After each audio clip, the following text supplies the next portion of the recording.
মেশিনটা রয়েছে বহুদিন ধরে, তখন বউনি করতে পারলাম না, কোনো কিছু করতে পারলাম না মেশিনটাতে। দেখি আজকে ফাঁকা রাস্তা দাঁড়াইছি, যেদিকে বউনি করা যায় কিছু একটা করতে হবে। মেশিন রেখে দিয়ে কোনো কাজ নেই, আজকের থেকেই শুরু করতে হবে মিশন। যে আসবে ফেলাই দেবো, কোনো কথা হবে না। মাল পাইছি আজকে। এই দাঁড়া, তার কাছে কি আছে দিকে বাইর কর। আমার কাছে কিছু একটা মোবাইল আছে। এ বাইর কর, কি দাওয়াত করা লাগবে না ফিরে বাইর করার জন্য? তোর কাছে কি আছে? আর কি আছে? আর কিছু নেই, দেখো টাকা পয়সা ভাই, আমাকে ছাড়িয়ে দাও ভাই, আমাকে ছাড়িয়ে দাও।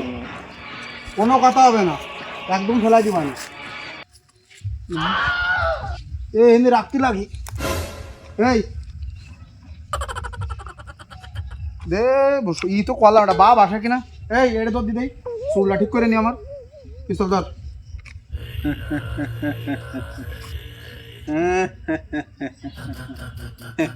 শুরু কর।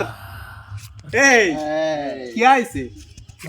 কি আছে কি দে, এবার তোর কাছে যা আছে সব দে, আমাকে এগুলো কই দে। দে দে বের কর। এ ধর বললো ধর, শোন সবসময় একটা জিনিস মনে রাখবি, বাপেরও বাপ আছে, ভালো হয়ে যা।